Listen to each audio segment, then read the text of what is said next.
ओम नमो भगवते वासुदेवाय. नवम स्कंद तृतीय अध्याय. तिसऱ्या अध्यायामधला नवम स्कंद मी तुम्हाला वाचून दाखवत आहे. जय जय जय रघुवंशभूषणा दशरथात्मजा कौसल्यनंदना. जय जय जय घनश्यामा नयनाभिरामा सीतापते. जय जय जय अयोध्यानाथा राज्य त्यजिले पितृवचनार्थ. वनांतरी वरुषे 14 भ्रमण केले मृदुपदे. प्रियपत्नीचा करस्पर्श ज्यांना न सोसावे ऐसे पद. त्या चरणांची चाले वनातच नवल काय बोलावे. हनुमंत आणि बंधू लक्ष्मण मार्गीचे दूर करती श्रम. ऐसा सीतापती श्रीराम अहिल्याजेने उद्धरली.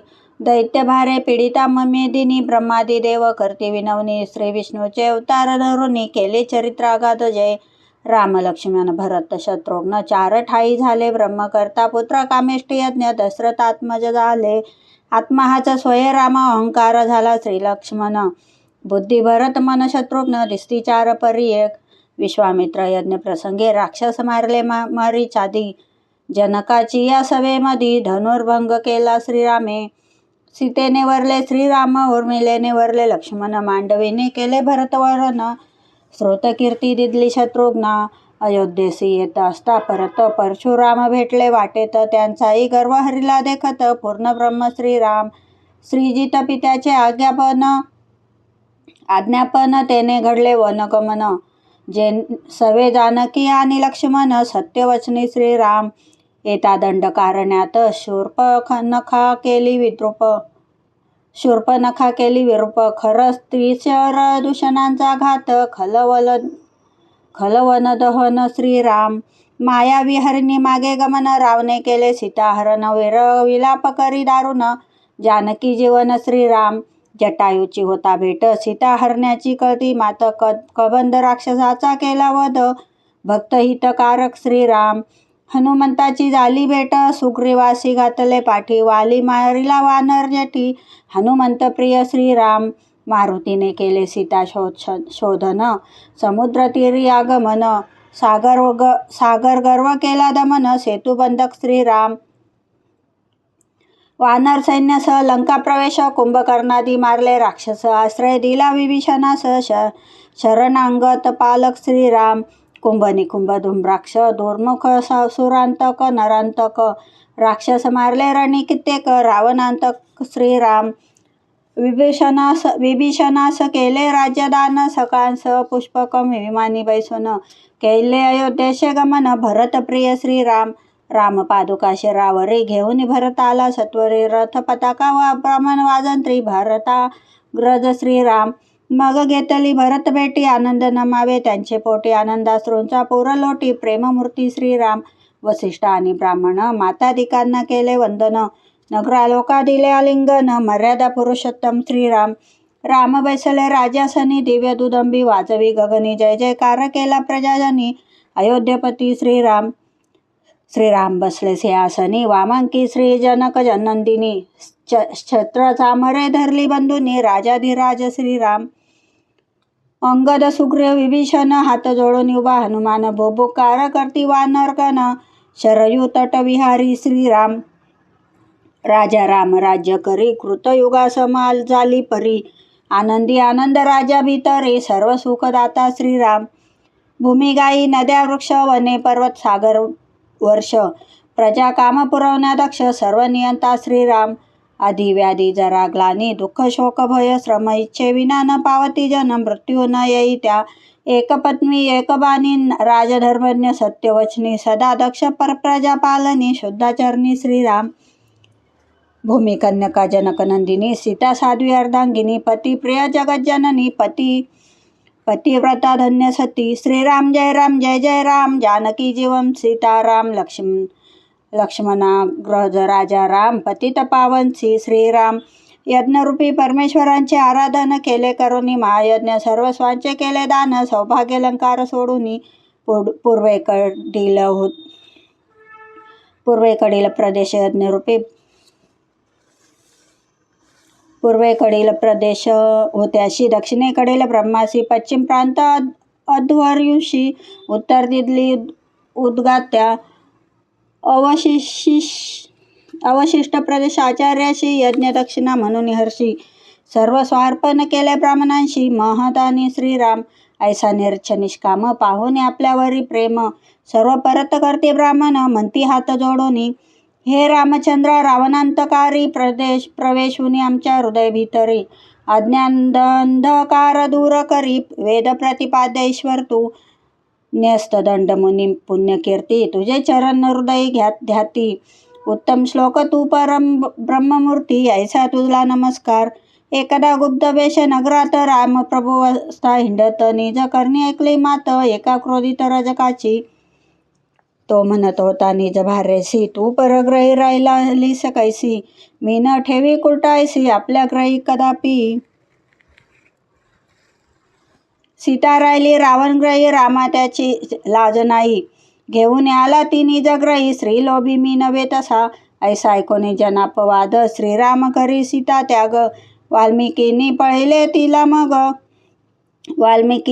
पाळिले तिला मग पुत्र प्रसवली लवांकुश अंगद आणि चित्रकेत लक्ष्मणाचे दोघे सूत तक्ष आणि पुष्कळ भरतपुत्र सुबाहू श्रुतश्रेण शत्रुघ्नाचे सोपवनी निजपुत्रांना ऋषी सीतेने केला विवर प्रवेश दुःख झाले बहुरामास पुत्र मागुती आणविले श्री शुक म्हणती परीक्षितीसी श्री प्रेम दुःखकारक सर्वांशी समर्थ ऐसा श्रीरामाशी दुःख भोगणे पडले की दंड कारण्यातील कंटकांनी विद्ध झाले जे कोमल चरण द्वंद भक्तांच्या हृदय स्थापून ते पाद रामचंद्र गेले निज धामा श्रीरामाचे निर्मळ यश सर्व पातकांचा करी नाश त्या रघुकुल तिलकास शरणामी सद्भावे मुकुटमंडित मस्तकांनी राजे देव तत्पर नमनी तेने तेज फाकले ज्याचे चरणी त्या रामपदांशी वंदन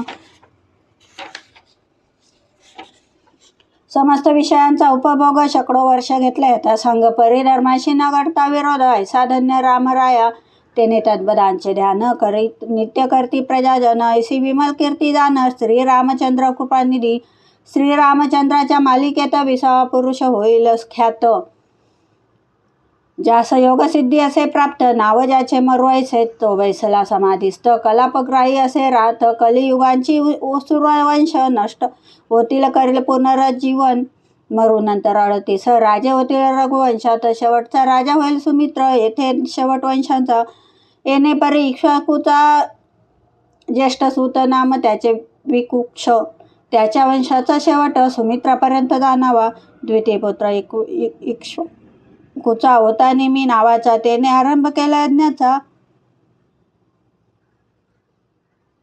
ऋत्विजने मेले वसिष्ठांशी परंतु तत्पूर्वी वसिष्ठांनी इंद्र आमंत्रण दिले होते यज्ञाशी वसिष्ठ म्हणे निमी राजाशी इंद्र यज्ञ करून येतो मी नेहमी म्हणे विचार करी मानव जीवन संबंधूर सत्कार्याशी करणे उशीर हे तो नव्हे उचित की पाचारोनी अन्य ऋत्विजासी निमीने आरंभिले यज्ञाशी परतोने आला वसिष्ठ ऋषी ते पाहुणे रागवला वसिष्ठ वदले श्यामवचन निमी तुझे ओ मरण निमी ही शापे वसिष्ठा लागोन देह त्यागीला दोघांनी मित्रावरून आणि उर्वशी वसिष्ठ जन्मले त्याचे पोटी निमी यज्ञात होते श्रेष्ठ ऋषी यज्ञ नेती शेवटाशी सुगंधी द्रव्यात ठेविला देह यज्ञ समाप्तीने ते प्रगटले देव त्यांना प्रार्थिती ऋषी सर्व नेहमी व्हावा जिवंत पुन्हा नेहमी होता विचक्षण म्हणे देहा न चुके मरण मजला नको देह बंधन दिले स्थान नेत्रात पापण्याची उघड झाप त्या नावायचे निमिष तेने निमिषे अस्तित्व कळो नये ते सर्वांशी निमिच्या देहाचे मंथन करता पुत्र झाला निर्माण हाची झाला जनक जान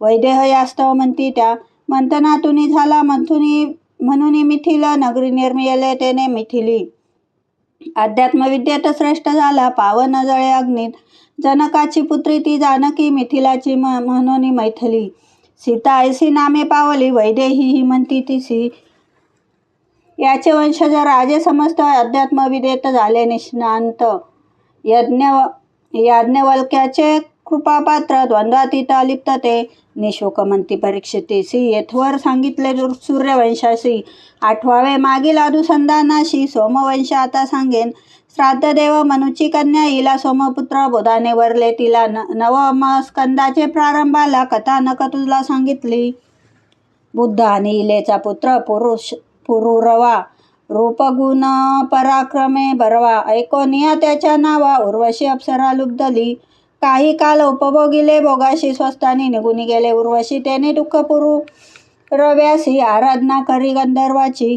अग्निस्थाली पुरुरव्यासी गंधर्वाने दिली त्यासी तेने मानली ती उर्वशी घेऊन हिंडे अरण्यात सद्यस्थिती कळता त्यास वनात टाकले स्थालीस परतोने आला आश्रमास त्रेतायुगतही सुरू झाले ध्यानी असता एकाग्रवृत्ती वेद स्फुरू लागले चित्ती परत गेला वनाप्रती जेथे स्थाली टाकली शमी वृक्षातून निघाला अश्वस्थ त्याच्या दोन अर्णी करीत उर्वशी लोकभावा प्राप्त वेदमंत्रांनी मंथन करी जैसे वेदमंत्राचे स्फुरण गाई त्याला अनुसरून वर्णी असती अरणी स्वयापन खालची अरणी उर्वशी अरणीच्या घर्षणे जो मग्न उत्पन्न होई तो पुत्र जाण ऐसे करतसे चिंतन मंथन करी येणे रीती कृतयुगा माझी ओंकार हाची एक वेद साचार नारायण हाची परमेश्वर वर्णी अग्नी एकच होती त्रेतायुगाचा आरंभ झाल्यावर पुरुरव्यापासून साचार एका अग्नीचे झाले 3 प्रकार पुरुरवा गेला गंधर्व लोकी पावला मोक्षासी वेद स्फुरले जरी त्यासी तरी बद्ध वासना बळे अगा वेदविद जरी झाला मातेने नेता वाया गेला ऐसे टीके माझी वदला बाप माझा ज्ञानेश्वर म्हणून वेदाचे सत्यवचन एक जाणती संत जन संत बोलती वेद ज्ञान तेने बंधने तुटत असे जे अक्षरे ऐसे अक्षर एक संताचे लिहिली साचार युगायुगी घेता अवतार धर्मरक्ष स्वाचरणे ऐशा संत अवतारांची राशी तो हा ज्ञानदेव आळंदीवासी सुवर्ण पिंपळ ज्याचे द्वाराशी चरणदास ज्याचा शरणागत वेद ज्याचे बोलणे वायू ज्याचे चालणे आत्मदृष्टी त्याचे पाहणे ज्याचे स्फुरण प्राण हा पृथ्वी त्याचेची अढळ सूर्य ज्याचेची सोज्वळ चंद्र त्याचेची शीतळ पाय रसाळ ज्याचेनी देव ज्याचेनी सगुण ब्रह्म ज्याचेनी निर्गुण विश्वाचे जो अधिष्ठान त्रिगुण झाले जेथोनी हर्षाचा जो निज हर्ष स्पर्शाचा जो दिव्य स्पर्श सकळ ज्ञानाचा निष्कर्ष गंगा सुगंध जेथोनी जो बोधाचा महाबोध आनंदाचा निजानंद वंदा माझी महान वंद्य जे हे ब्रह्मांड ज्याचेनी श्रवण त्याजेनी ऐकती डोळे त्याजेनी पाती चरण ज्याचेनी चालती हात हलती ज्याचेनी जीवा ज्याचेनी जीवपण शिवा ज्याचेनी शिवपण जीव मूर्ती दोघे जण जेथे बोध सदाशिव जो शिवाचे सदा ध्यानी जो विष्णूच्या असे चिंतनी ब्रह्मा ज्याशी लोटांगणी तो हा माझा ज्ञानेश्वर जैसा कल्पना स्फुरे पायी तैसे तैसे रूप घेई आता निवंतर आणि ठाई अनिर्वाच्या ज्ञानेश्वर ध्यानातीत त्याच्याची मूर्ती वाचातीत त्याच्याची स्तुती श्रवणातीत ज्याची कीर्ती अगोचर हा ज्ञानेश्वर चरणादासाची अशुद्ध वाणी संती घ्यावी गोड करून अर्पित असे कृष्णचरणी तेने तुम्हा मानवेल इति श्री ज्ञानेश्वर प्रसादे चरणदास विरचिते सुलभ संक्षिप्त भागवते नवम स्कंदे रघुवंश वर्णनम तृतीय अध्याय गोड हा श्रीकृष्णार्पणमस्तु।